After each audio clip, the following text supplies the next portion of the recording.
아따, 주인님들. 오늘도 잘 지내셨소? 춘심이가 또 재미나게 들려드릴 이야기가 있으니께 얼른 앉으시고 귀 쫑긋 세워두소.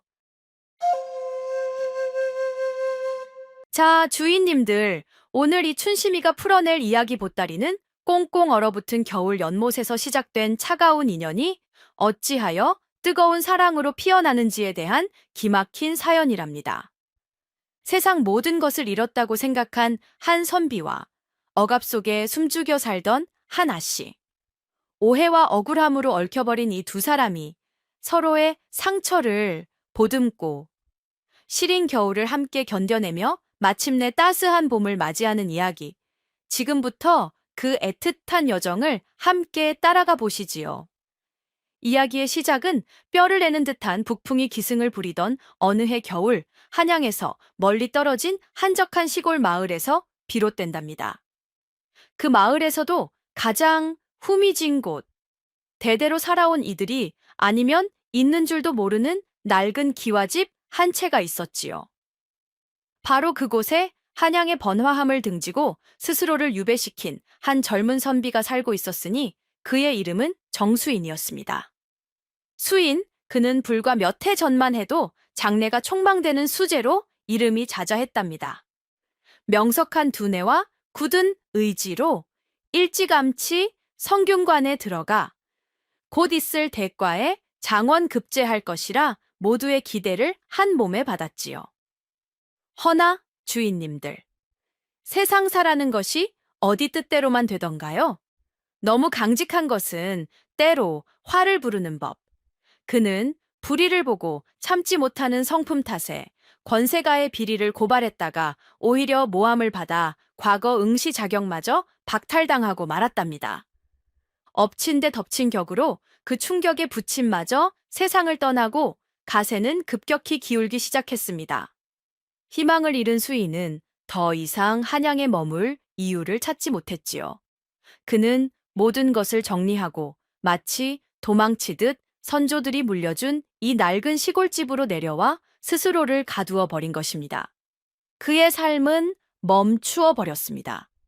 한때는 경국의 큰 뜻을 품고 밤새워 책을 읽던 그의 눈은 이제 총기를 잃고 텅 비어 있었고, 붓을 잡던 손으로는 그저 술잔을 기울이는 날이 더 많았지요.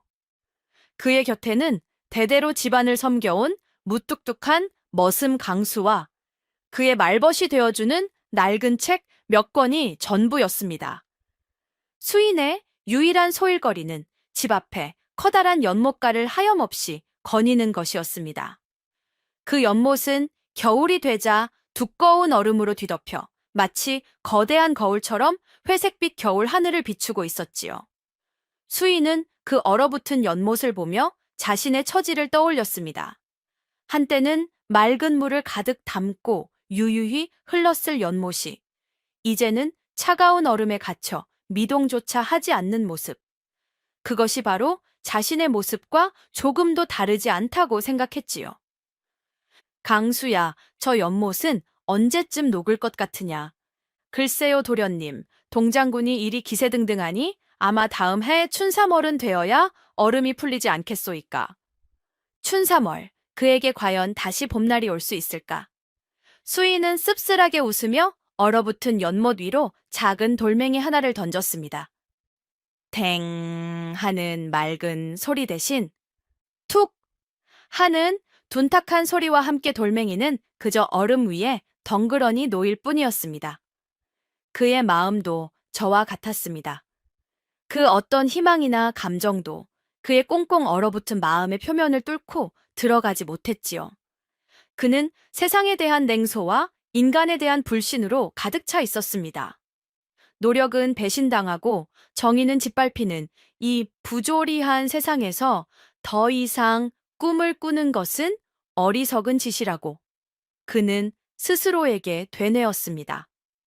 그렇게 수인은 자신의 손으로 마음의 문을 굳게 걸어 잠근 채 끝이 보이지 않는 혹독하고도 긴 겨울을 보내고 있었던 것입니다. 그날도 수인은 여느 때처럼 두꺼운 속옷을 껴입고 연못가로 나섰답니다. 손에는 낡은 시집 한 권을 들고 있었지요. 세상 모든 것이 부질없다 여기면서도 책을 읽는 순간만큼은 잠시나마 시름을 잊을 수 있었기 때문입니다. 연못가 큰 바위에 자리를 잡고 앉아 차가운 바람에 책장을 넘기던 바로 그때였습니다. 사람 살려. 아이고, 사람 살려요. 어디선가 다급하고도 절박한 여인의 비명소리가 들려왔습니다. 소리가 나는 쪽을 돌아보니 연못 한가운데서 믿을 수 없는 광경이 펼쳐지고 있었지요. 젊은 아씨 한 사람이 살얼음이 낀 연못 한가운데서 허우적거리고 있는 것이 아니겠소? 그 옆에서는 몸종으로 보이는 계집이 발을 동동 구르며 어쩔 줄 몰라 하고 있었습니다. 날이 며칠 포근했던 탓에 연못 가장자리의 두꺼운 얼음은 녹았지만 아직 가운데 부분은 얇은 살얼음이 덮여 있었나 봅니다. 아마도 호기심에 혹은 무슨 깊은 사연이라도 있어 얼음 위를 걷다가 변을 당한 모양이었지요. 강수야, 강수야. 수인은 순간적으로 소리쳐 머슴 강수를 불렀습니다. 그의 얼어붙었던 심장이 간만에 세차게 뛰기 시작했지요. 그는 망설일 틈도 없이 입고 있던 두꺼운 겉옷을 벗어 던졌습니다. 도련님, 아니 도업니다. 저긴 아직 얼음이. 강수가 달려오며 소리쳤지만 수인은 이미 연못의 차가운 물속으로 몸을 던진 뒤였습니다. 첨벙! 아, 그 얼음물의 차가움이 어떠했겠소. 마치 수천 개의 바늘이 온몸을 찌르는 듯한 고통이었을 것입니다. 하지만 수인은 아랑곳하지 않고 정신을 잃어가는 처녀를 향해 필사적으로 헤엄쳐 갔습니다. 그의 머릿속에는 오직 사람을 구해야 한다는 생각뿐이었지요. 가까스로 처녀의 옷자락을 붙잡았을 때 그녀는 이미 의식을 잃고 축 늘어진 상태였습니다. 수인은 있는 힘을 다해 그녀를 끌어안고 무트로 향했고 뒤따라 물에 뛰어든 강수가 그의 등을 밀어주며 힘을 보탰습니다. 무트로 나온 두 남자는 온몸이 젖어 사시나무 떨듯 떨었지만 쉴 틈이 없었습니다. 처녀는 숨을 쉬지 않고 있었고 입술은 파랗게 질려 있었지요. 이대로 두었다가는 저천증으로 목숨이 위태로운 상황이었습니다. 강수야, 어버라, 어서 집으로. 수인의 다급한 외침에 강수는 축 늘어진 처녀를 번쩍 들쳐 업고 수인의 낡은 집으로 뛰기 시작했습니다. 수인 역시 비틀거리는 몸을 이끌고 그 뒤를 따랐지요. 그 처녀는 바로 이 마을에서 가장 깐깐하고 권위적이기로 소문난 유진사댁의 막내딸 윤서화였습니다. 그녀가 어찌하여 그 위험한 얼음 위를 걷게 되었는지 그 사연을 아는 사람은 아무도 없었습니다. 차가운 겨울 연못, 얼어붙은 선비의 마음, 그리고 그 속에 빠진 한 여인, 이 세 가지가 한데 얽히면서 누구도 예상치 못했던 거대한 운명의 수레바퀴가 삐걱거리며 움직이기 시작한 것입니다. 수인의 낡은 집으로 옮겨진 서화아 씨의 상태는 심각했답니다. 온몸은 얼음장처럼 차가웠고 미약하게나마 이어지던 숨결은 금방이라도 끊어질 듯 위태로웠지요. 수인은 책에서 읽었던 응급처치법을 떠올리며 다급하게 외쳤습니다. 강수야, 어서 아궁이에 불을 더 지펴라. 방을 뜨끈하게 데워야 한다. 그리고 이 아이의 젖은 옷을 빨리 벗겨야 해. 이대로 두면 얼어 죽고 말 것이다. 하지만 아시지 않소? 조선시대의 엄격한 법도 아래 외간 남자가 함부로 규수의 몸에 손을 댄다는 것이 얼마나 큰일인지 말입니다. 강수는 우락부락한 덩치와는 달리 마음이 여려 차마 아씨의 옷을 벗기지 못하고 머뭇거렸지요. 도련님, 하오나 어찌 사대부집 규수 아씨의 몸에 이러다 큰일이라도 나면? 이 사람아, 지금 사람 목숨이 경각에 달렸는데 법도가 대수냐, 어서 비키거라. 수인은 더 이상 지체할 수 없다고 판단하고 직접 나섰습니다. 그는 떨리는 손으로 서화의 젖은 저고리 고름을 풀고 차갑게 젖은 옷들을 하나씩 멋있게 벗겨내기 시작했습니다. 그리고는 자신의 마른 옷과 두꺼운 소미불로 그녀의 몸을 감싸고 뜨거운 물수건으로 얼어붙은 손발을 계속해서 문질러 주었지요. 그의 머릿속에는 오직 사람을 살려야 한다는 생각뿐, 그 어떤 사사로운 감정도 끼어들 틈이 없었습니다. 한참 동안이나 필사적인 노력을 기울였을까. 다행히 서화에 팔았던 입술에 조금씩 혈색이 돌기 시작했고 희미하게나마 정신을 차리는 듯 보였습니다. 수인과 강수는 그제야 안도의 한숨을 내쉬었지요. 바로 그때였답니다. 이놈들아, 감히 내 딸에게 무슨 짓을 하는 것이냐 하는 호통 소리와 함께 방문이 거칠게 열어 젖혀졌습니다. 그곳에는 녹이 등등한 표정의 유진사와 그의 가솔 몇몇이 서 있었지요. 딸이 연못에 빠졌다는 소식을 듣고 한달음에 달려온 것이었습니다. 그런데 하필이면 유진사의 눈에 들어온 광경이 참으로 오해하기 딱 좋은 모습이 아니었겠소? 자신의 딸은 속옷바람에 가까운 차림으로도 누워있고 그 옆에는 웬 낯선 사내들이 딸의 몸을 주무르고 있으니 말입니다. 유진사는 눈이 뒤집혔습니다. 그는 딸을 구해준 상황은 눈에 들어오지도 않고 그저 자신의 귀한 딸이 더럽혀졌다는 생각에 이성을 잃고 말았지요. 네 이놈들, 감히 어느 안전이라고 내 딸의 몸에 손을 대. 혹여 내 딸을 겁탈이라도 하려 했던 것이냐. 이 파렴치한 놈들을 당장 포박하라. 유진사의 불호령에 함께 온 가솔들이 수인과 강수에게 달려들었습니다. 수인은 기가 막혀 소리쳤지요. 진사 어른, 오해이십니다. 아씨께서 물에 빠져 목숨이 위태로워 어쩔 수 없이 응급처치를 하던 중이었습니다. 하지만 분노의 눈이 먼 유진사의 귀에 그런 해명이 들릴 리가 만무했습니다. 닥쳐라, 몰락한 양반놈이 핑계는 내 놈이 내 딸의 순결을 더럽혔으니 이 일은 그리 쉽게 넘어가지 못할 것이다. 여봐라, 당장 이놈들을 관아에 끌고 가 매우 쳐라. 아이고, 이게 대체 무슨 날벼락 같은 일이랍니까? 사람 하나 살리려다 졸지에 파렴치한 강도놈으로 몰리게 생겼으니.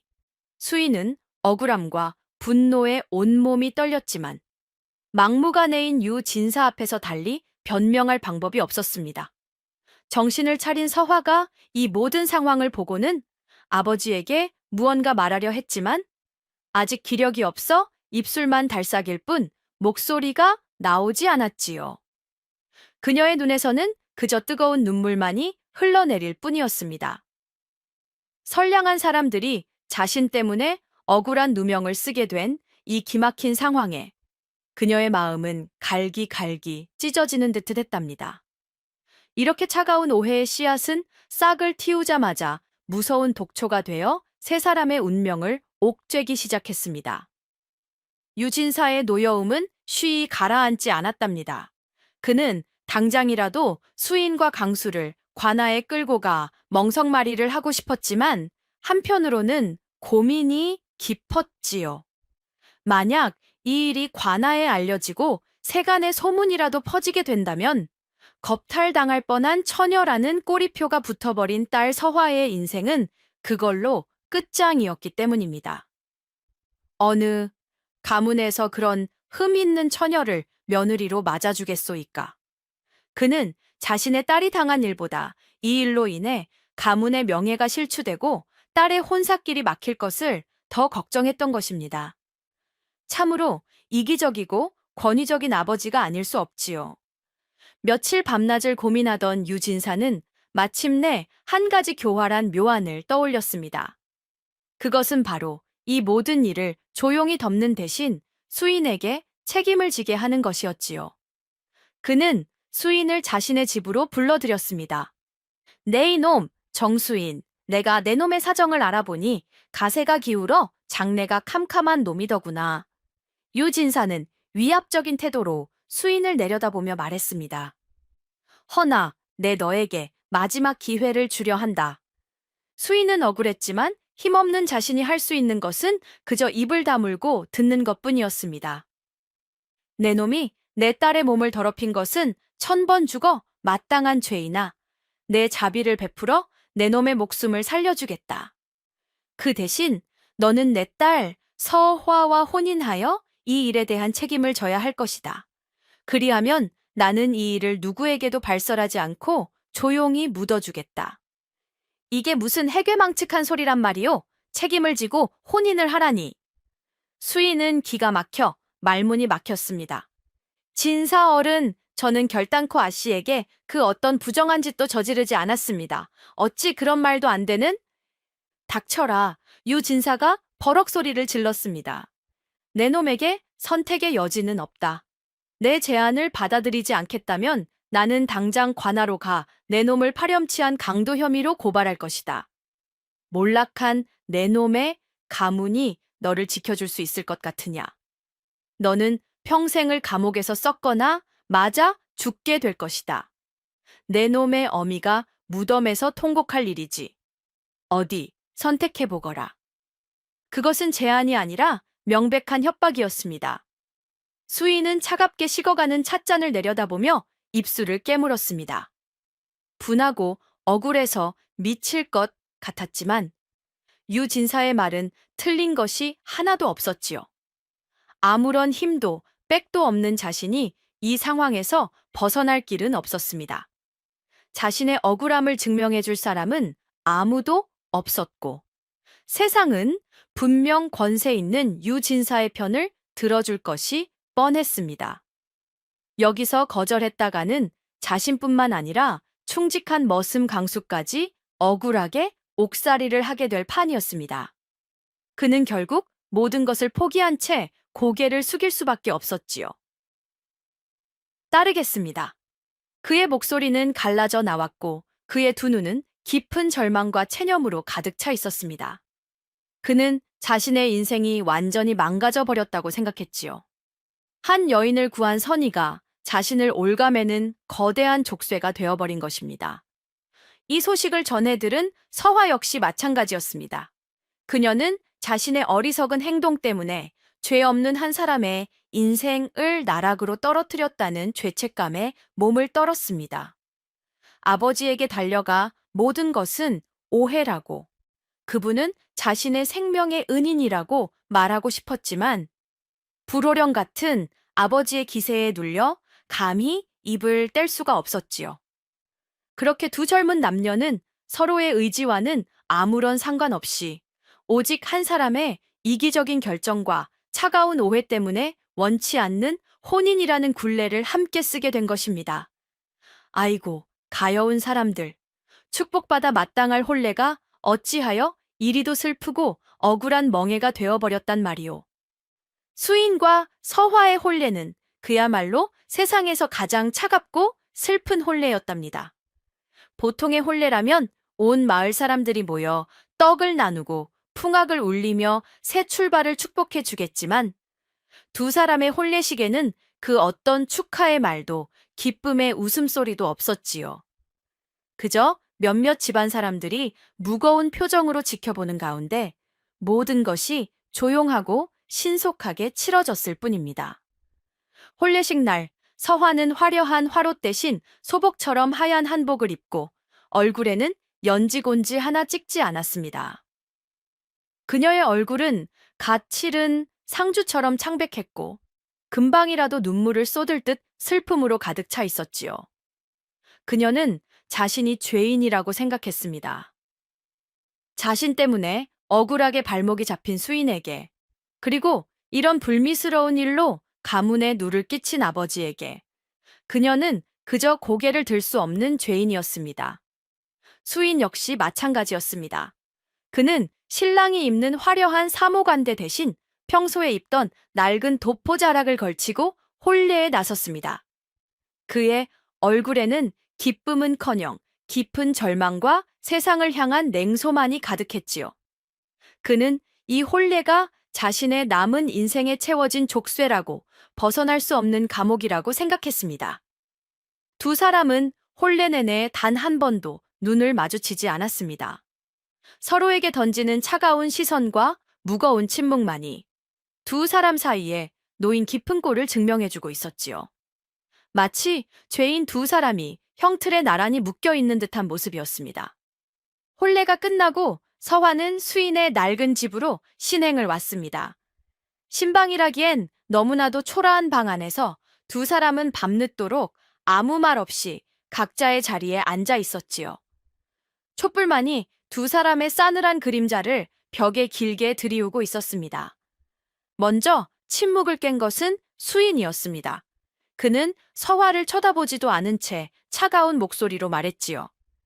나는 당신을 아내로 맞을 생각이 없소.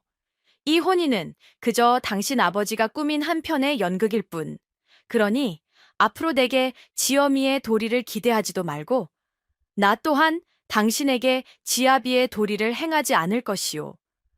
우리는 그저 이 집 안에서 서로 없는 사람처럼 지내게 될 것이오. 알겠소? 그의 말은 비수처럼 날아와 서화의 가슴에 박혔습니다. 그녀는 모든 것이 자신의 탓이라 생각했기에 아무런 대꾸도 하지 못하고 그저 고개를 숙인 채 눈물만 삼킬 뿐이었지요. 그날 밤 수인은 신방을 나와 사랑채로 건너가 잠이 들었고 서화는 텅 빈 방 안에서 홀로 뜬 눈으로 밤을 지새웠습니다. 그렇게 두 사람의 신혼생활이 시작되었습니다. 하지만 그것은 부부의 삶이 아니었습니다. 같은 지붕 아래 살고 있지만 두 사람은 서로에게 유령 같은 존재였지요. 식사도 따로 했고 잠자리도 따로 했습니다. 마주치기라도 하면 서로 못 볼 것을 본 사람처럼 황급히 시선을 피하기 바빴습니다. 수인은 매일같이 술로 세월을 보냈고 서화는 낡은 별채에 갇혔을 때처럼 다시 말문을 닫고 그림자처럼 지냈습니다. 집안은 온통 냉랭한 기운으로 가득 차 머슴 강수와 몸종 월이조차 숨을 죽이고 눈치를 살피기 바빴지요.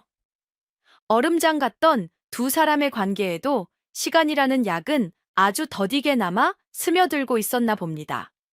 수인과 서화는 비록 서로에게 말 한마디 건네지 않았지만 같은 공간에 살다 보니 자신들도 모르는 사이에 서로의 모습을 곁눈질로 관찰하게 되었답니다. 그리고 그 관찰을 통해 서로에 대해 가지고 있던 첫인상과는 사뭇 다른 모습들을 조금씩 발견하기 시작했지요. 수인은 처음에는 서화를 그저 세상 물정 모르는 얌전한 규수 정도로만 생각했습니다. 아버지의 권세 뒤에 숨어 온실 속의 화초처럼 자라다가 작은 실수 하나로 자신의 인생을 망쳐버린 어리석고 나약한 여인이라고 말이지요. 하지만 함께 살아보니 그녀는 결코 그런 사람이 아니었습니다. 어느 날 밤 수인은 잠이 오지 않아 뒤척이다가 서화가 머무는 안채에서 희미한 불빛이 새어 나오는 것을 보았습니다. 호기심에 살며시 다가가 창호지 틈으로 엿보니 이게 웬일이요? 서화가 몰래 숨겨둔 듯한 낡은 책 한 권을 펼쳐놓고 등불 아래에서 조용히 책을 읽고 있는 것이 아니겠소. 그녀의 얼굴에는 낮의 그늘진 모습은 온데 간데 없고 지적인 호기심과 맑은 총기가 빛나고 있었습니다.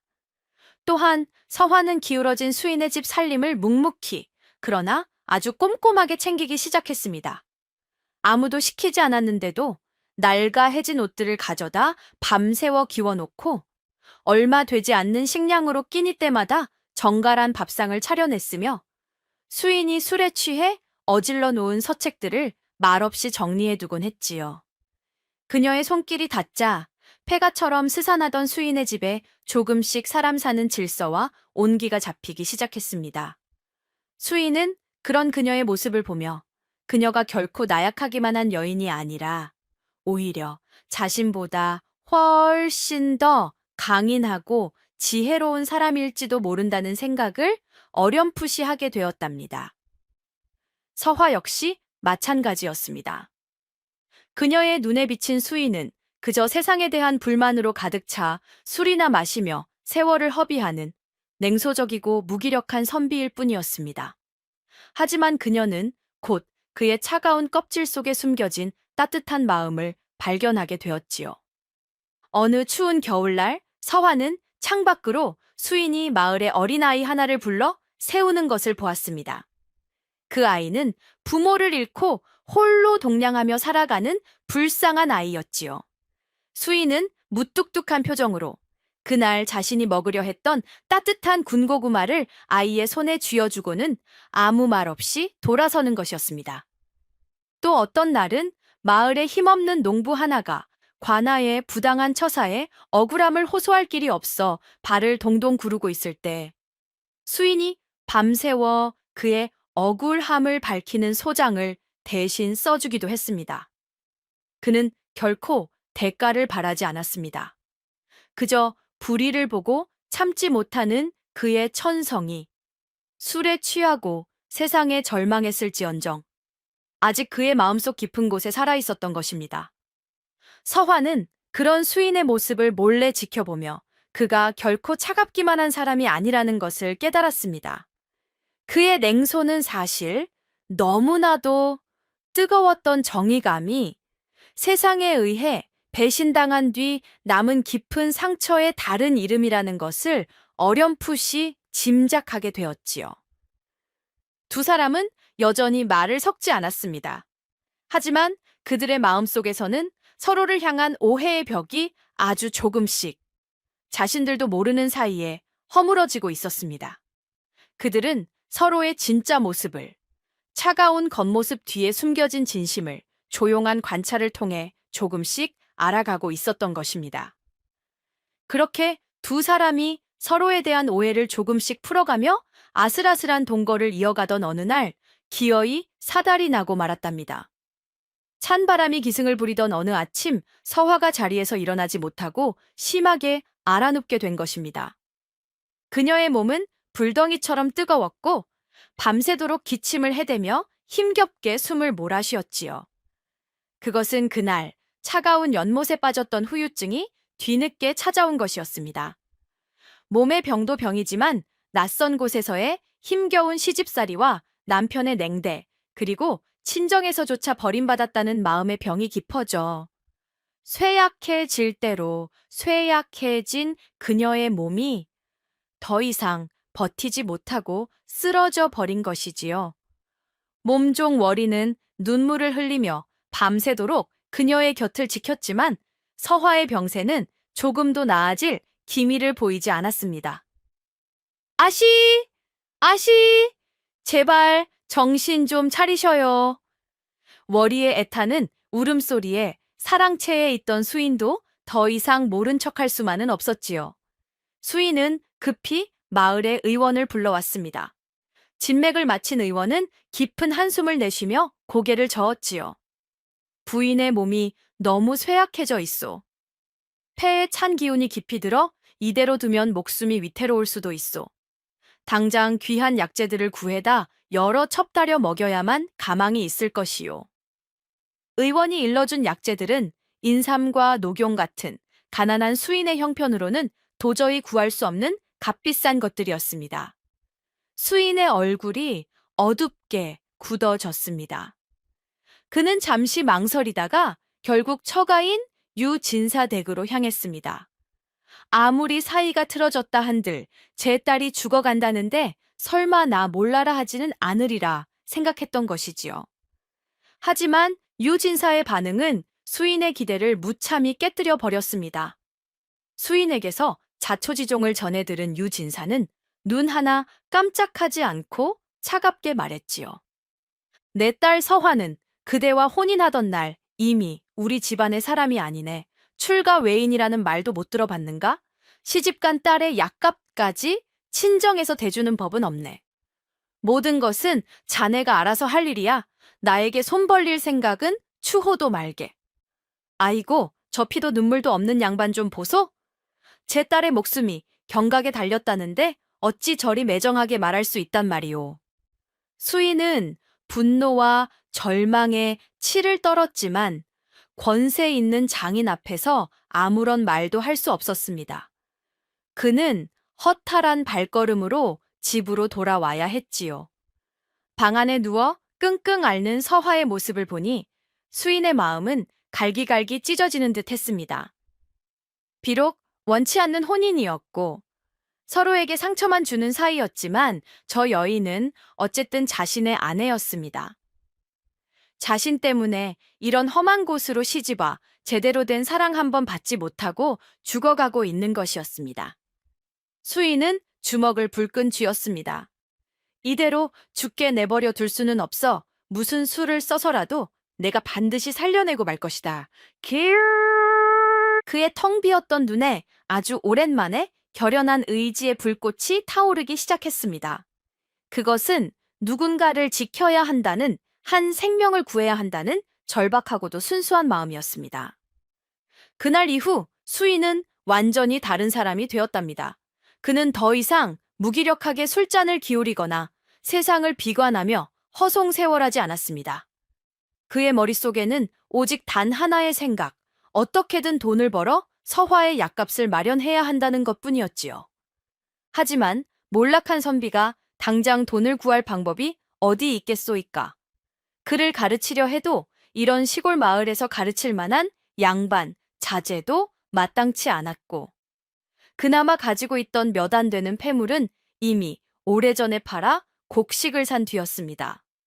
결국 수인은 자신의 마지막 자존심과도 같았던 선비의 체면을 내던지기로 결심했습니다. 그는 평생 잡아본 적 없는 도끼를 들고 뒷산으로 올라갔습니다. 그리고는 하루 종일 땀을 뻘뻘 흘리며 나무를 해다 장터에 내다 팔기 시작했지요. 분만 잡던 그의 희고 고운 손은 금세 물집이 잡히고 갈라져 피가 배어 나왔습니다. 사람들은 수재로 소문났던 정선비가 장터에서 땔감을 파는 모습을 보고는 혀를 차며 수군거렸습니다. 아이고, 저 꼴 좀 보게. 양반 체면이 말이 아니구먼. 가세가 어지간히 기울었나 보네. 하지만 수인은 그런 사람들의 손가락질에 아랑곳하지 않았습니다. 그는 묵묵히 도끼질을 하고 나무를 팔아 푼푼히 돈을 모았지요. 그것만으로는 부족했습니다. 그는 다른 양반가의 밭에 가서 품을 팔기도 했습니다. 뙤약볕 아래에서 쟁기질을 하고 허리가 끊어질 듯한 고통을 참아가며 김을 맸지요. 그의 얼굴은 햇볕에 검게 그을렸고 어깨는 돌덩이처럼 굳어갔습니다. 밤이 되면 온몸이 쑤시고 아파 잠을 이룰 수 없었지만 그는 다음 날 새벽이면 어김없이 일어나 다시 일터로 향했습니다. 무뚝뚝한 머슴 강수는 그런 수인의 모습을 안타깝게 지켜보면서도 아무 말 없이 그의 곁을 지켰습니다.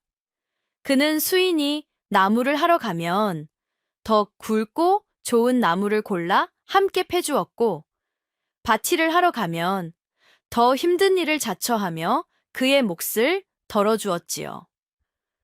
도련님, 이런 험한 일은 소인에게 맡기시고 방에 가서 쉬시지요. 아니다, 강수야. 나도 이제 너와 다를 바 없는 사내 대장부일 뿐이다. 내 아내는 내 손으로 지켜야지. 수인은 처음으로 서화를 내 아내라고 불렀습니다. 그의 헌신은 단순히 억울하게 얽힌 여인에 대한 책임감을 넘어선 한 남자가 자신의 사람을 지키기 위한 필사적인 사투였던 것입니다. 그렇게 며칠 동안 모은 돈으로 수인은 마침내 의원이 말한 귀한 약재들을 구할 수 있었습니다. 그는 손수 약탕기에 불을 지피고 밤을 새워가며 정성껏 약을 다렸습니다. 그리고는 아직 의식이 혼미한 서화의 입에 숟가락으로 한 술 한 술 약을 떠먹여 주었지요. 그의 눈에는 간절함이 가득 차 있었습니다.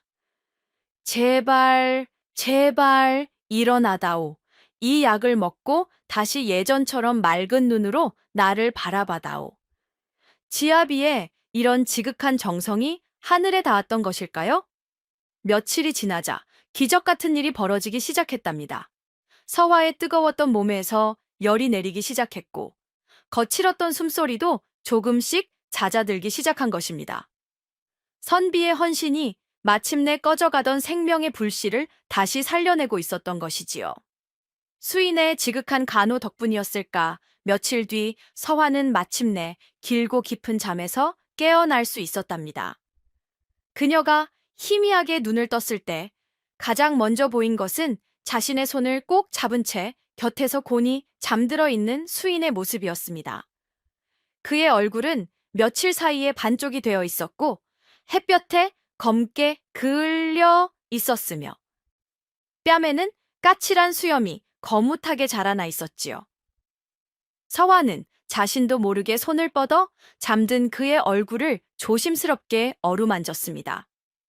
그때 그녀의 손끝에 그의 손등에 난 거칠고 투박한 상처들이 만져졌습니다. 물집이 터지고 굳은 살이 박인.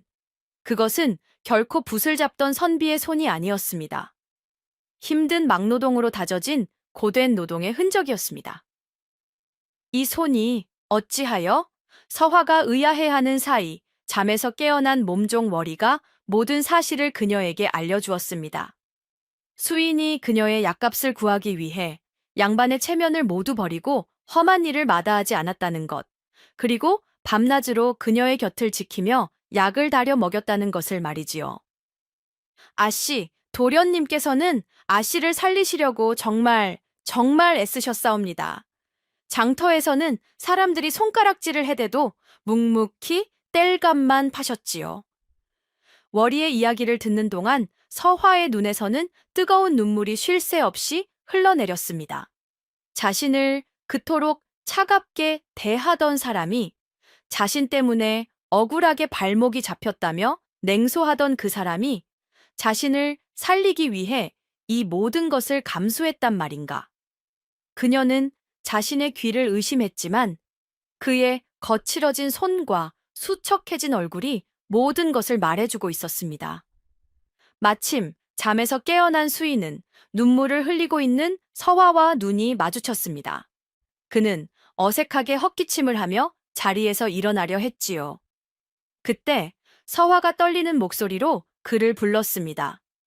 서방님, 그녀는 처음으로 그를 서방님이라 불렀습니다. 왜 어찌하여 저 같은 사람을 위해 이리 하셨습니까? 수인은 잠시 아무 말도 하지 못하고 그저 창밖을 바라보았습니다. 그리고는 한참 만에 나직이 대답했지요. 그의 목소리에는 어색함과 무뚝뚝함이 묻어났지만 그 안에 담긴 진심만은 숨길 수가 없었습니다. 당신은 이제 내 사람이니 내가 지켜야 하지 않겠소. 내 사람. 그 한마디가 그동안 두 사람 사이에 놓여있던 높고 두꺼운 얼음벽을 쩍 하고 갈라놓는 소리처럼 들렸습니다. 서화는 더 이상 참지 못하고 소리내어 울기 시작했습니다. 그것은 서러움의 눈물이 아니었습니다. 자신을 온전히 받아주고 지켜주는 사람이 있다는 것에 대한 감격과 고마움의 눈물이었습니다. 수인 역시 우는 그녀를 보며 더 이상 차갑게 외면하지 않았습니다. 그는 조용히 다가가 서툰 손길로 그녀의 등을 토닥여 주었지요. 그날 두 사람은 처음으로 서로의 마음을 확인했습니다. 비록 직접적인 사랑의 고백은 없었지만 그들의 눈빛과 행동, 그리고 방간을 채운 따뜻한 침묵 속에는 그 어떤 말보다도 더 깊은 이해와 연민, 그리고 애틋한 감정이 흐르고 있었습니다. 그날 이후 수인의 낡은 집에는 기적 같은 변화가 찾아왔답니다. 이전에 냉랭하고 어색했던 공기는 온데간데 없고 그 자리에는 서툴지만 따뜻한 온기가 서서히 차오르기 시작했지요.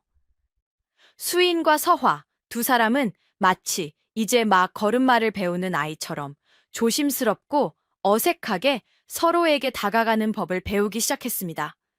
서화의 몸이 완전히 회복되자 그녀는 가장 먼저 수인을 위해 할 수 있는 일을 찾았습니다. 그녀는 그가 험한 일로 상처투성이가 된 손을 볼 때마다 가슴이 아팠지요. 그녀는 밤늦도록 등잔불 아래에서 자신이 시집 올 때 가져왔던 얼마 안 되는 비단 조각을 꺼내 수인의 새 옷을 짓기 시작했습니다. 한 땀 한 땀 바늘에 실을 꿰어 옷을 짓는 그녀의 손길에는 남편에 대한 고마움과 애틋한 마음이 가득 담겨 있었지요. 며칠 뒤 새 옷을 완성한 서화는 수줍은 얼굴로 그것을 수인에게 내밀었습니다. 서방님, 변변치는 못하지만 받아주십시오. 서방님의 상처 입은 손을 보니 제가 해드릴 수 있는 것이 이것밖에 없어서. 수인은 말없이 옷을 받아들었습니다. 부드러운 비단의 감촉과 그 안에 담긴 서화의 정성스러운 바느질 솜씨를 보니 마음 한 구석이 뭉클해졌습니다. 그는 고맙소라는 짧은 말만 남기고 방으로 들어갔지만 그날 밤 그는 그 옷을 끌어안고 잠이 들었다고 하더이다. 수인 역시 서화를 위해 서툰 표현을 하기 시작했습니다. 그는 더 이상 술에 취해 세월을 허비하지 않았습니다. 대신 아침 일찍 일어나 연못가로 나가 그 주변에 황무지를 개간하여 작은 텃밭을 만들기 시작했지요. 그는 서화가 좋아할 만한 예쁜 꽃씨와 채소 씨앗을 구해다 심었습니다.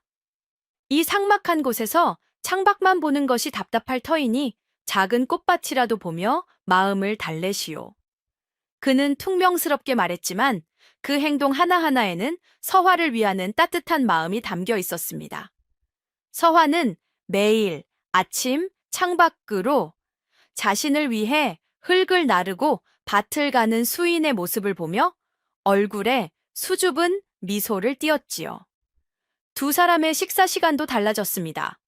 이전에는 각자 다른 방에서 따로 식사를 했지만 이제는 좁은 밥상에 마주 앉아 함께 밥을 먹기 시작했습니다. 물론 아직은 어색해서 별다른 대화 없이 밥 먹는 소리만 들릴 때가 더 많았지만 서로를 힐끔힐끔 쳐다보는 눈빛 속에는 이전에는 없던 다정한 기운이 감돌았답니다. 어느 날 저녁에는 수인이 서화에게 자신이 가장 아끼는 시집을 건네며 말했지요. 밤이 긴데 심심하면 읽어보시오. 당신도 글 읽는 것을 좋아하지 않소. 서화는 그가 자신을 몰래 지켜보며 자신의 작은 습관까지도 기억해주고 있었다는 사실에 가슴이 벅차올랐습니다. 그날 밤 두 사람은 처음으로 등불 아래에 나란히 앉아 한 권의 시집을 함께 읽으며 조용한 시간을 보냈다고 합니다. 두 사람의 관계가 점차 따뜻해지면서 서화는 한 가지 궁금증이 생겼답니다. 그것은 바로 수인의 과거에 대한 것이었지요. 그녀가 아는 수인은 그저 과거에 낙방하고 가세가 기울어 낙향한 불운한 선비일 뿐이었습니다. 하지만 함께 지내보니 그의 학식은 웬만한 대과 급제자 못지않게 깊었고 그의 성품은 불의를 보면은 참지 못하는 대쪽 같은 기계를 지니고 있었습니다. 그런 사람이 어쩌다 이 시골 구석까지 흘러들어와 세상에 등을 지고 살게 되었을까? 그녀는 그 이유가 몹시도 궁금했지만 그의 아픈 상처를 건드리는 것만 같아 차마 직접 물어보지는 못하고 있었지요. 그러던 어느 날 낯선 나그네 한 사람이 수인의 집을 찾아왔습니다. 그는 한양에서 온 선비였는데 과거 성균관에서 수인과 함께 공부했던 동기라고 자신을 소개했지요. 오랜만에 만난 옛 동무에 수인은 반가워하며 그를 맞아들였습니다. 그날 밤 세 사람은 조촐한 주안상을 마주하고 앉았습니다. 술이 몇 순배 돌자 한양에서 온 그 선비는 안타까운 표정으로 수인에게 말했습니다. 수인, 자네 같은 인재가 이런 시골 구석에 묻혀 지내는 것이 나는 아직도 안타깝기 그지없네. 그때 자네가 병조판서 대감의 비리만 눈감아 주었더라면 지금쯤 자네는 높은 벼슬에 올라 나라의 동량이 되어 있었을 터인데 서화는 그 말에 귀를 쫑긋 세웠습니다. 수인은 씁쓸하게 웃으며 술잔을 기울일 뿐이었지요. 지난 일일세, 이미 다 부질없는 일이지. 하지만 그 선비는 답답하다는 듯 말을 이었습니다. 어찌 부질없는 일인가? 자네는 억울하게 모든 것을 빼앗기지 않았는가? 그저 대과를 앞두고 권세가인 병조판서가 군량미를 빼돌리는 것을 목격하고 이를 바로잡으려 상소를 올렸을 뿐인데 오히려 그들이 자네에게 세상을 어지럽히는 불온한 사상을 가졌다는 누명을 씌워 과거 응시 자격까지 박탈해버리지 않았는가. 이것이 어찌 옳은 세상이란 말인가. 그 선비의 격앙된 목소리를 통해 서화는 마침내 수인의 과거에 얽힌 모든 진실을 알게 되었습니다. 그는 단순히 과거에 낙방한 것이 아니었습니다. 그는 자신의 안위보다 나라의 정의를 택했다가 거대한 권력에 의해 짓밟히고 희생된 것이었습니다. 그의 냉소와 절망은 세상을 향한 순수하고 뜨거웠던 열정이 배신당한 뒤 남은 깊은 상처였던 것입니다. 그날 밤 동무가 돌아가고 난 뒤 서화는 잠든 수인의 얼굴을 가만히 내려다보았습니다. 그의 얼굴에는 여전히 세상에 대한 깊은 고뇌와 상처의 흔적이 남아 있었지요. 서화는 그의 뺨을 어루만지며 마음속으로 다짐했습니다. 이제는 내가 당신의 상처를 보듬어 주리라. 세상이 당신을 버렸을지언정 나는 끝까지 당신의 곁에서 당신의 정의로움을 믿고 지켜주리라. 그녀는 이제 수인을 그저 자신을 구해준 남편으로서만이 아니라 존경하고 지켜주고 싶은 한 사람의 동지로서 바라보기 시작했습니다. 그의 아픔을 이해하게 되자 그를 향한 그녀의 사랑은 더욱더 깊고 단단해졌지요. 수인의 아픈 과거를 알게 된 서화는 이제 그에게 더 이상 숨기는 것이 있어서는 안 된다고 생각했답니다. 그녀 역시 그에게 말하지 못한 비밀 하나를 가슴속 깊이 묻어두고 있었기 때문이지요. 그것은 바로 그 운명의 겨울날, 그녀가 왜 그토록 위험한 연못의 얼음 위를 걷게 되었는지에 대한 진실이었습니다. 수인은 그저 그녀가 철없이 호기심에 그랬거나 아니면 발을 헛디뎌 우연히 빠진 것으로만 알고 있었지요. 하지만 사실은 그렇지 않았습니다. 그날의 사건은 결코 우연이 아니었던 것입니다. 어느 날 밤 두 사람이 나란히 앉아 책을 읽다가 서화가 조심스럽게 입을 열었습니다. 서방님, 드릴 말씀이 있습니다. 그녀의 진지한 표정에 수인도 책을 내려놓고 그녀를 바라보았습니다. 서화는 떨리는 목소리로 그동안 차마 꺼내지 못했던 자신의 비밀을 털어놓기 시작했습니다. 실은 그날 제가 연못에 빠졌던 것은 실수가 아니었습니다. 그게 무슨 말이오? 수인이 의아한 눈으로 물었습니다. 서화는 눈을 감고 그날의 기억을 떠올렸습니다. 그날 아침 아버님께서는 저를 한양의 어느 늙은 정승댁에 후처로 보내기로 결정하셨다고 통보하셨습니다. 가문의 세를 불리기 위한 정략혼이었지요. 저는 얼굴도 모르는 늙은이의 첩이 되어 평생을 살아야 한다는 사실에 눈앞이 캄캄했습니다. 그녀는 억압적인 아버지 밑에서 자신의 의지라고는 단 한 번도 펼쳐보지 못한 채 살아왔습니다. 그녀의 삶은 늘 아버지의 결정에 따라 정해졌고 그녀에게는 그저 순종하는 것 외에 다른 선택지가 없었지요. 저는 아버님께 제발 거두어 달라고 애원했지만 아버님은 제 말을 들어주지 않으셨습니다. 저는 너무나도 절망적이어서 차라리 죽는 것이 낫겠다고 생각했습니다. 하지만 제 손으로 목숨을 끊을 용기는 차마 나지 않았지요. 그녀의 목소리가 가늘게 떨려왔습니다. 그래서 저는 연못으로 갔습니다. 얇게 어느 얼음 위를 걸으면 혹시라도 하늘이 저를 가엾게 여겨 데려가 주시지 않을까 하는 어리석은 생각을 했던 것입니다. 그것이 제가 할 수 있는 유일한 그리고 가장 소극적인 반항이었습니다. 서화의 고백에 수인은 큰 충격을 받았습니다. 그녀가 그저 철없는 교수가 아니라 억압적인 현실에서 벗어나기 위해 죽음까지 각오했던 깊은 절망을 품은 여인이었다는 사실을 이제야 알게 된 것입니다. 그녀가 닫아두었던 마음의 문 뒤에는 이토록 깊은 상처와 슬픔이 숨겨져 있었던 것이지요. 그는 자신을 책망했습니다. 그동안 그녀가 겪었을 고통을 헤아리지 못하고 그저 억울함에 사로잡혀 그녀를 차갑게 대한 자신의 모습이 너무나도 부끄럽게 느껴졌습니다. 수인은 말없이 일어나 서화의 어깨를 따뜻하게 감싸 안아주었습니다. 그동안 혼자서 많이 힘들었겠소. 미안하오. 내가 너무 늦게 알아서. 그의 품에 안겨 서화는 어린아이처럼 소리내어 울었습니다.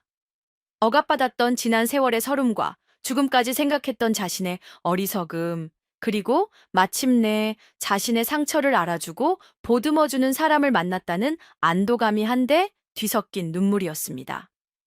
그날 밤 두 사람은 비로소 서로의 가장 깊고 아픈 상처를 마주하고 온전히 하나가 되었습니다.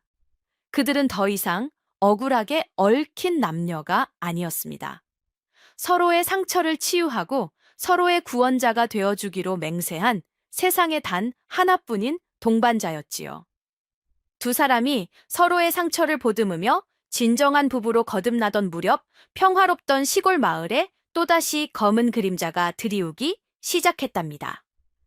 이번 위기는 바로 서화의 친정아버지인 유진사 때문에 시작되었지요. 유진사는 평소 자신의 재산을 불리기 위해 온갖 수단을 가리지 않는 욕심 많은 인물이었습니다. 그는 오래전부터 마을에 기름진 땅 한 떼기를 눈독 들이고 있었는데 마침 그 땅의 주인이 병으로 세상을 떠나자 헐값에 그 땅을 사들이려 했지요. 그런데 그 땅은 이 지역에서 가장 힘이 센 세도가인 황참봉 역시 탐내던 땅이었습니다. 황참봉은 성질이 포악하고 자기보다 지위가 낮은 사람을 짓밟는 것을 즐기는 아주 악독한 인물이었지요. 그는 유진사가 자신의 앞길을 막자 그를 공영에 빠뜨릴 음흉한 계략을 꾸미기 시작했습니다. 황참봉은 유진사 본인을 직접 공격하는 대신 그의 가장 약한 골이라고 생각했던 사위를 치기로 마음먹었습니다. 그는 사람을 시켜 유진사의 사위가 바로 몇 해 전 병조판서 대감의 비리를 고발했다가 파직당한 불온한 선비 정수인이라는 사실을 알아냈지요. 허허, 쥐구멍에도 벼뜰 날이 있다더니 잘 걸렸다. 황참봉은 무릎을 탁 쳤습니다. 그는 수인을 과거 병조판서 대감의 역모 사건에 엮어 역적의 잔당으로 몰아가기로 한 것입니다. 그렇게 되면 역적의 잔당을 사위로 둔 유진사 역시 관직에서 파면당하고 가문이 몰락하게 될 것이 뻔했기 때문이지요. 참으로 교활하고도 악랄한 계략이 아닐 수 없었습니다. 며칠 뒤 마을 관아에 황참봉이 보낸 익명의 투서 한 장이 날아들었습니다.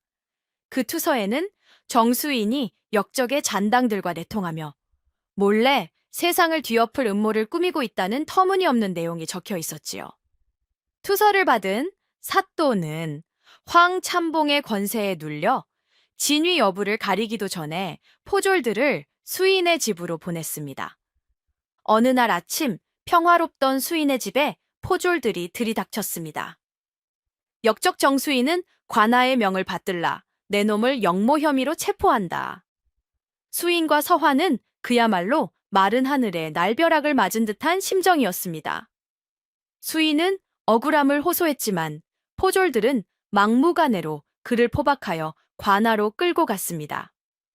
집안은 순식간에 아수라장이 되었고 서화는 차가운 땅바닥에 주저앉아 남편이 끌려가는 모습을 만견자실하게 바라볼 수밖에 없었지요. 간신히 찾았던 행복이 또다시 거대한 시련 앞에 위태롭게 흔들리고 있었습니다. 억울한 누명, 거대한 권력의 횡포. 그것은 과거 수인이 겪었던 비극의 끔찍한 재현이었습니다. 서화는 깨달았습니다. 이제는 자신이 나서야 할 때라는 것을. 연약한 아내로서 그저 남편이 돌아오기만을 기다리는 것이 아니라 그의 곁에서 함께 싸우는 동지가 되어야 한다는 것을. 그녀의 연약해 보이던 눈빛이 그 순간 강인하고도 결연한 빛으로 타오르기 시작했습니다. 남편이 억울한 누명을 쓰고 관아로 끌려가자 서화는 더 이상 예전의 내성적이고 수동적인 여인이 아니었답니다. 그녀의 안에 잠자고 있던 강인함과 총명함이 사랑하는 사람을 지켜야 한다는 절박함 속에서 마침내 깨어난 것이지요. 그녀는 울고만 있을 시간이 없다고 판단하고 곧장 행동에 나섰습니다. 그녀가 가장 먼저 찾아간 곳은 바로 친정이었습니다. 그녀는 자신의 몸종 워리만을 데리고 몇 해 만에 처음으로 유진사 댁의 문턱을 넘었지요. 그녀의 갑작스러운 방문에 집안 사람들은 모두 놀라 수군거렸습니다. 서화는 곧장 아버지의 서재로 향했습니다. 그리고는 위험을 부리며 앉아있는 유진사의 앞에 망설임 없이 무릎을 꿇었습니다. 아버님, 소인 아버님께 청이 있어 왔사옵니다. 그녀의 목소리는 떨리지 않았습니다. 오히려 차분하고도 단호했지요. 유진사는 딸의 당돌한 모습에 기가 막힌다는 듯 차갑게 말했습니다. 내 서방놈이 역모에 휩쓸렸다지? 쯧쯧, 내 그럴 줄 알았다. 불온한 놈을 사위로 들였으니 이 또한 내 팔자로구나. 헌데 내게 와서 뭘 어찌해달라는 것이냐? 내가 역적의 잔당을 비호라도 하란 말이냐? 그는 여전히 딸의 남편을 걱정하기보다는 이 일이 자신에게 미칠 피해만을 계산하고 있었던 것입니다. 서화는 실망했지만 좌절하지 않았습니다. 그녀는 고개를 들어 아버지를 똑바로 바라보며 말했지요. 아버님, 제 서방님은 결코 역적이 아니옵니다. 이것은 황참봉이 아버님을 공영에 빠뜨리기 위해 꾸민 비열한 계략임을 아버님께서도 잘 알고 계시지 않사옵니까? 그녀는 말을 이었습니다. 또한 제 서방님은 이제 더 이상 남이 아니옵니다. 좋든 싫든 그는 아버님의 사위이자 이 유씨 가문의 사람입니다. 사위가 역적에 누명을 썼는데 장인이 되어 이를 모른 척한다면 세상 사람들이 아버님을 무엇라 하겠사옵니까? 의리도 없고 제 식솔 하나 지키지 못하는 비겁한 위선자라 손가락질하지 않겠사옵니까? 그것이야말로 우리 가문의 명예에 똥칠을 하는 일이 아니겠나이까? 그것은 애원이 아니었습니다. 그것은 가문의 명예를 그토록 중시하는 아버지의 허를 찌르는 논리 정연하고도 날카로운 설득이었습니다. 유 진사는 한 방망이 얻어맞은 듯한 표정으로 아무 말도 하지 못하고 딸을 쳐다보았지요. 늘 자신의 그늘 아래에서 숨죽여 지내던 나약한 딸이 어느새 이토록 당차고 지혜로운 여인으로 성장해 있었던 것입니다. 하지만 유 진사는 여전히 움직이지 않았습니다. 황참봉의 권세가 두려웠기 때문이지요. 그는 내 힘으로는 어쩔 수 없는 일이다. 돌아가거라 라며 매정하게 딸을 외면했습니다. 서화는 아버지에 대한 마지막 기대를 접었습니다. 그녀는 자리에서 일어나 돌아서기 전 마지막으로 한마디를 남겼지요. 알겠습니다, 아버님. 아버님께서 움직이지 않으신다면 제가 직접 제 서방을 구하겠습니다. 이 유씨 가문의 며느리로서 제 지아비의 억울함을 반드시 제 손으로 밝혀낼 것입니다. 그녀의 눈빛은 흔들림이 없었습니다. 그녀는 더 이상 아버지에게 의지하는 나약한 딸이 아니었습니다. 스스로의 힘으로 운명에 맞서 싸우기로 결심한 한 명의 독립적인 인간이었지요. 서재를 나서는 그녀의 뒷모습은 그 어느 때보다도 단단하고 강인해 보였답니다. 아버지에게서 도움을 거절당한 서화는 이제 오직 자신의 힘으로 남편을 구해야 하는 막막한 상황에 놓였답니다. 하지만 그녀는 주저앉지 않았습니다. 그녀의 머릿속은 그동안 읽었던 수많은 책 속의 지혜와 전략들로 가득 차 있었지요. 그녀는 이제 그 지식을 이용해 거대한 권력에 맞서 싸울 계획을 세우기 시작했습니다. 그녀의 첫 번째 전략은 여론을 움직이는 것이었습니다. 그녀는 황참봉의 비열한 계략과 수인의 억울한 사연을 담은 글을 밤새워 작성했습니다. 그리고는 몸종 월이와 머슴 강수를 시켜 그 글을 익명의 투서 형식으로 만들어 마을의 여러 곳에 몰래 퍼뜨리게 했지요. 양반들이 모이는 서원, 안악들이 모이는 우물가, 장사치들이 모이는 저잣거리까지. 투서는 하룻밤 사이에 온 마을로 퍼져나갔습니다. 투서의 내용은 이러했습니다.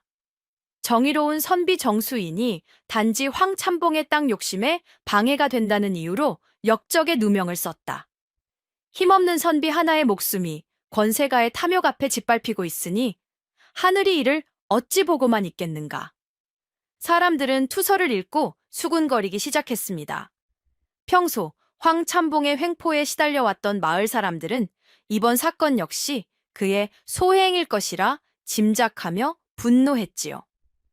특히 마을의 젊은 유생들은 불의에 짓밟힌 선비의 이야기에 크게 공감하며 이것은 선비에 대한 모욕이자 학문에 대한 도전이다.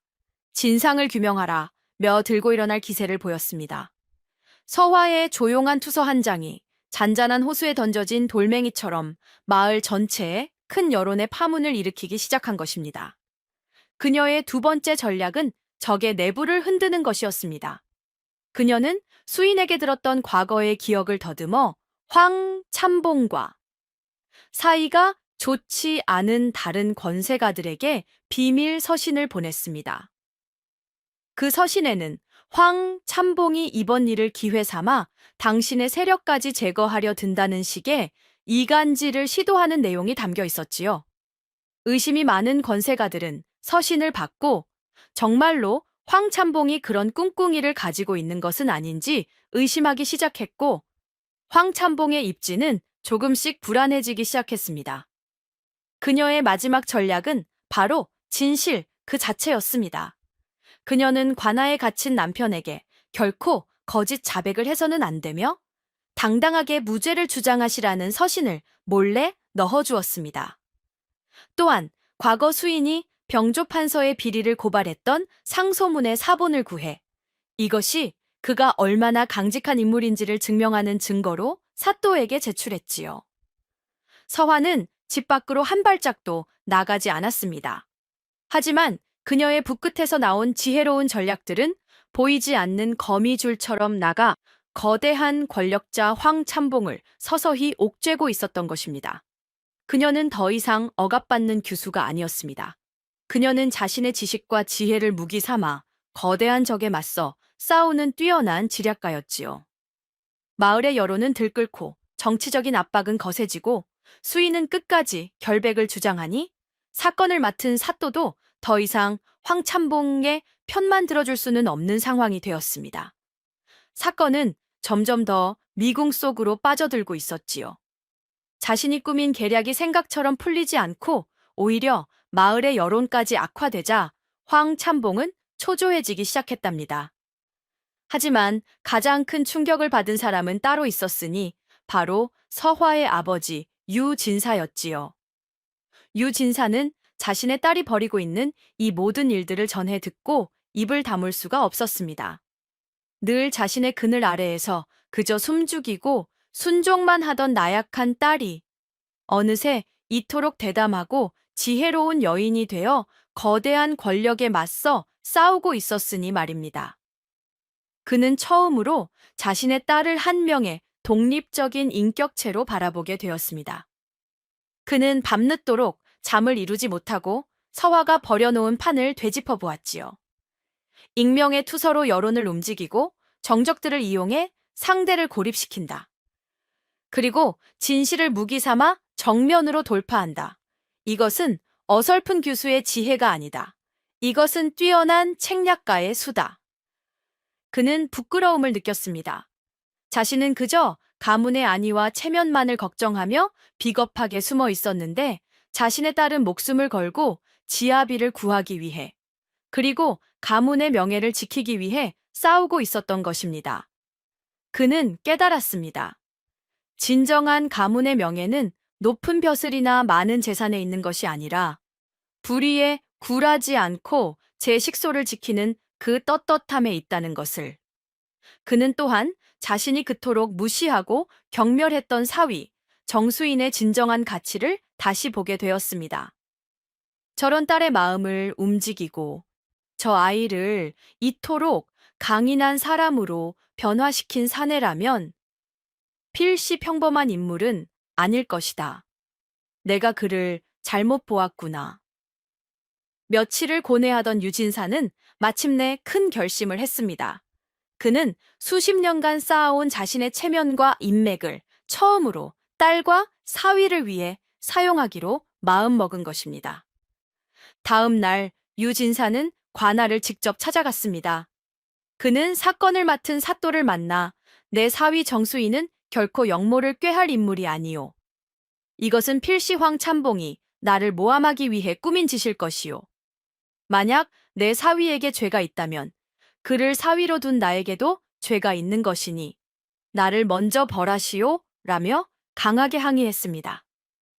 유진사 같은 지역의 유지이자 명망 있는 양반이 직접 나서서 사위의 결백을 주장하자 사또도 더 이상 이 사건을 가볍게 다룰 수 없게 되었지요. 거기서 그치지 않았습니다. 유진사는 한양에 있는 자신의 옛 동료들과 선후배들에게 급히 서신을 보내 이번 사건의 부당함을 알리고 도움을 청했습니다. 그는 수인이 과거에 올렸던 상소문을 증거로 제시하며 그가 얼마나 강직하고 충성스러운 인물인지를 역설했지요. 아버지의 이러한 변화를 전해 들은 서화는 조용히 눈물을 흘렸습니다. 그녀가 진정으로 원했던 것은 바로 이런 아버지의 모습이었기 때문입니다. 자신을 한 명의 인격체로 인정해주고 가족을 위해 기꺼이 나서주는 든든한 아버지. 아이고, 늦게나마 철이 든 이 아버지를 어찌해야 좋소. 딸의 용기 있는 행동이 꽁꽁 얼어붙었던 아버지의 마음마저 녹여버렸으니 이 또한 감격스러운 일이 아닐 수 없구려. 이제 아버지까지 나섰으니 우리 수인 도련님도 억울한 누명에서 벗어날 희망이 보이기 시작하는 것 같소이다. 서화의 지혜로운 방역과 뒤늦게나마 발벗고 나선 유진사의 노력은 마침내 빛을 발하기 시작했답니다. 마을 유생들은 죄 없는 선비를 구하라 며 연일 관아 앞에서 상소를 올렸고 유진사의 서신을 받은 한양의 관리들 역시 이번 사건에 대한 재조사를 요구하는 목소리를 높였지요. 궁지에 몰린 사또는 결국 사건을 원점에서부터 다시 철저하게 조사할 수밖에 없었습니다. 조사가 진행될수록 이번 사건이 황참봉의 탐욕에서 비롯된 무고라는 정황들이 속속 드러나기 시작했지요. 결정적으로 황참봉에게 매수되어 거짓 투서를 올렸던 자가 양심의 가책을 이기지 못하고 모든 사실을 자백하고 말았습니다. 모든 진실이 밝혀지자 상황은 완전히 뒤바뀌었습니다. 수인은 마침내 억울한 누명을 벗고 무죄로 풀려났고 오히려 무고한 사람을 역적으로 모은 황참봉이 관직을 박탈당하고 먼 곳으로 귀양을 가게 되었답니다. 정의가 실현되는 순간이었지요. 며칠 뒤 수인은 서화와 함께 유진사 댁을 찾아갔습니다. 유진사는 예전의 위험 있는 모습은 온데간데 없고 사위와 딸의 앞에 깊이 고개를 숙였습니다. 내가 어리석었네. 자네 같은 훌륭한 인재를 알아보지 못하고 내 딸의 깊은 마음을 헤아리지 못했으니 이 늙은이를 용서하게. 그는 처음으로 수인에게 진심으로 사과했습니다. 그리고는 서화의 손을 잡고 눈물을 글썽이며 말했지요. 내 딸아, 네가 아비보다 100배, 1000배는 더 훌륭하구나. 네가 우리 가문을 구했다. 수인은 그런 장인을 원망하지 않았습니다. 그는 조용히 대답했지요. 아닙니다, 장인어른. 이 모든 것은 아씨가 제 아내가 해낸 일입니다. 저 또한 제 아내 덕분에 새로운 삶을 살게 되었습니다. 그날 세 사람은 처음으로 한 가족이 되어 한 상에 둘러앉아 식사를 했습니다. 어색함과 원망이 가득했던 이전과는 달리 그들의 식사 자리에는 따뜻한 웃음과 서로를 향한 존중이 넘쳐났지요. 수인은 장인의 깊은 학식을 존경하게 되었고 유진사는 사위의 강직함과 며느리의 지혜를 자랑스러워하게 되었습니다.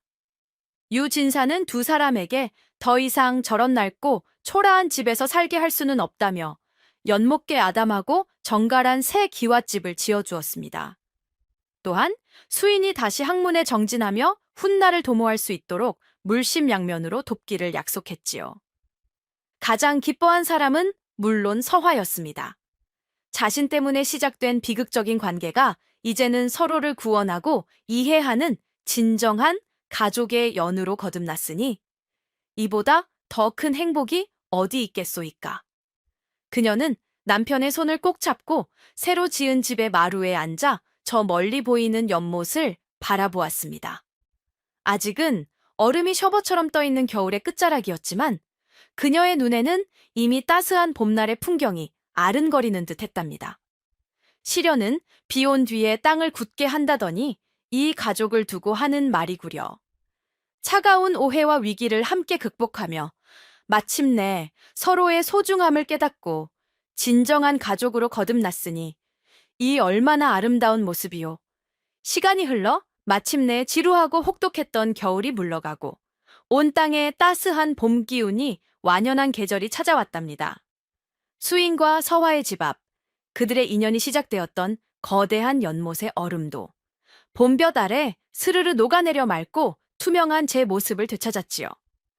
겨우내 움츠리고 있던 버드나무는 연두빛 새순을 틔웠고 연못개는 이름 모를 들꽃들이 수줍게 피어나기 시작했습니다. 어느 화창한 봄날 오후 수인과 서화는 나란히 손을 잡고 연못가를 거닐었습니다. 그것은 두 사람이 처음으로 그 어떤 근심이나 걱정 없이 온전히 함께하는 평화로운 시간이었습니다. 수인은 더 이상 세상에 대한 냉소로 가득 찬 굳은 표정이 아니었습니다. 그의 얼굴에는 사랑하는 여인의 곁에서 찾은 평온함과 잔잔한 미소가 깃들어 있었지요. 서화 역시 마찬가지였습니다. 억압과 슬픔에 갇혀 있던 그녀의 얼굴은 봄꽃처럼 화사하게 피어나 생기가 넘쳤습니다. 두 사람은 말없이 얼음이 풀린 연못을 한참 동안이나 바라보았습니다. 저 연못은 두 사람에게 있어 특별한 의미를 지닌 곳이었지요.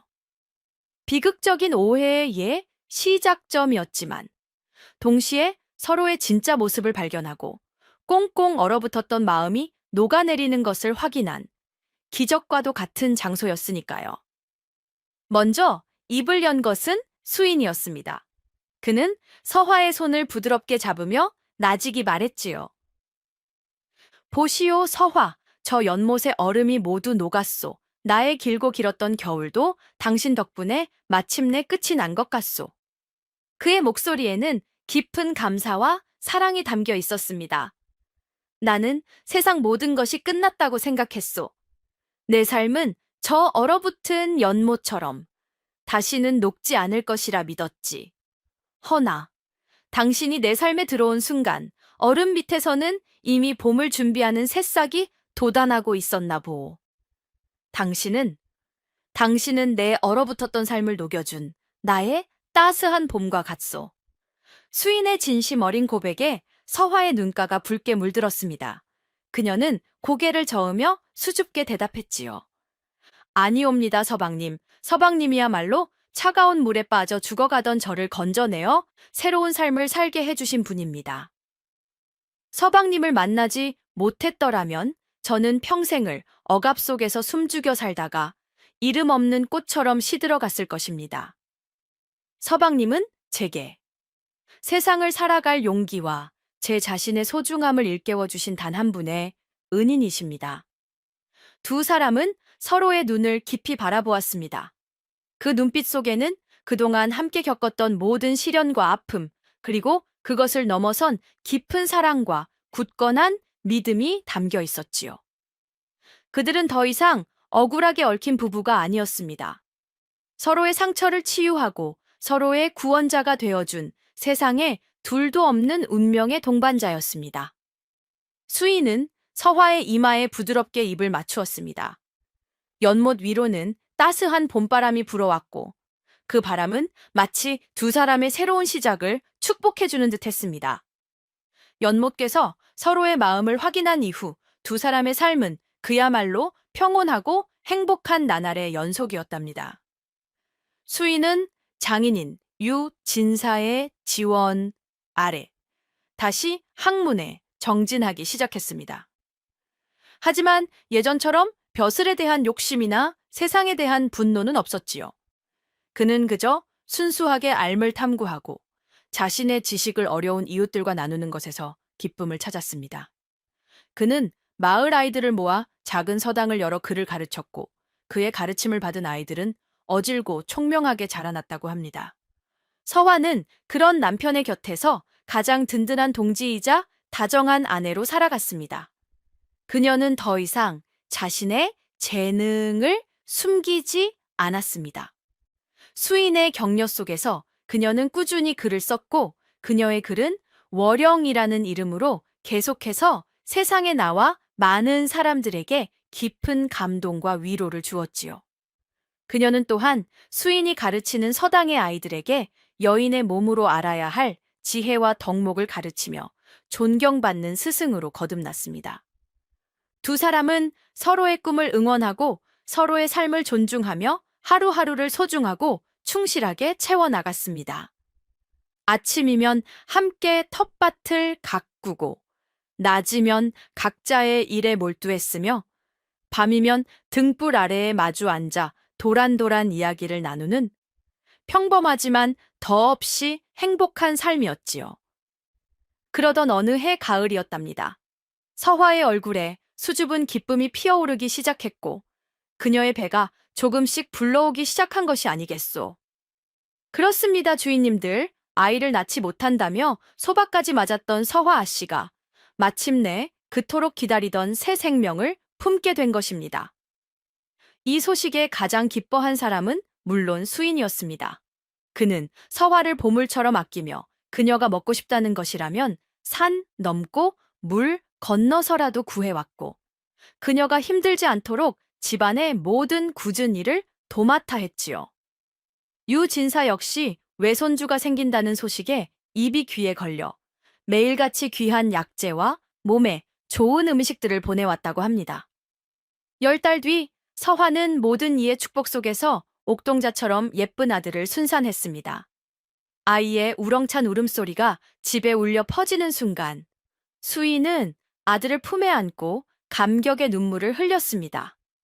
그는 아이를 안고 아들의 작은 손을 잡고 있는 서화의 곁으로 다가갔습니다.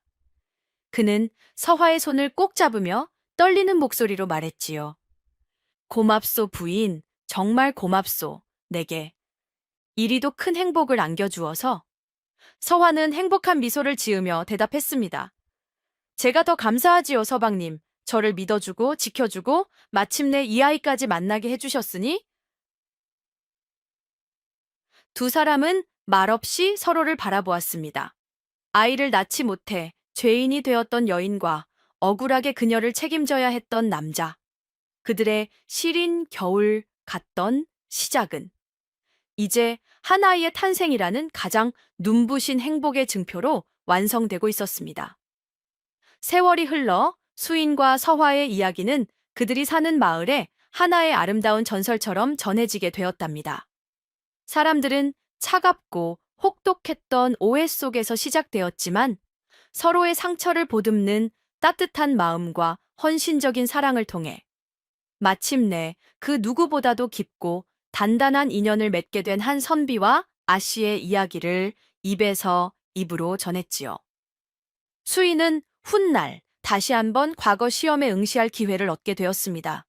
그는 뛰어난 실력으로 당당히 장원 급제를 하였고 조정에 나아가 어질고 현명한 관리로서 백성들을 위해 헌신했다고 합니다. 그는 결코 권력에 아부하거나 불의와 타협하지 않았으며 늘 가난하고 억울한 백성들의 편에 서서 그들의 목소리를 대변해 주었지요. 서화는 남편이 높은 벼슬에 올랐음에도 교만해지거나 사치를 부리지 않았습니다. 그녀는 여전히 월영이라는 이름으로 세상을 향한 따뜻하고 지혜로운 글을 써내려갔고 그녀의 글은 시대를 넘어 수많은 사람들에게 깊은 울림을 주었다고 합니다. 그녀는 또한 현명한 아내이자 자애로운 어머니로서 가정을 평화롭게 다스렸고 그녀의 아들 역시 부모를 닮아 총명하고 반듯한 청년으로 자라났지요. 두 사람은 평생을 서로에게 가장 가까운 벗이자 가장 든든한 동반자로 살아갔습니다. 그들은 서로의 다름을 존중하고 서로의 부족함을 채워주며 함께 성장하고 성숙해 나갔습니다.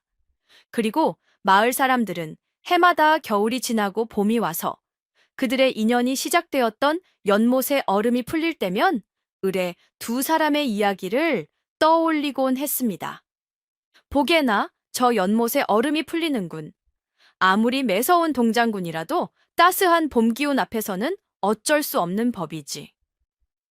그렇고 말고 사람의 마음도 저와 같아서 아무리 꽁꽁 얼어붙은 마음이라도 진실한 사랑 앞에서는 스르르 녹아내리는 법이라네.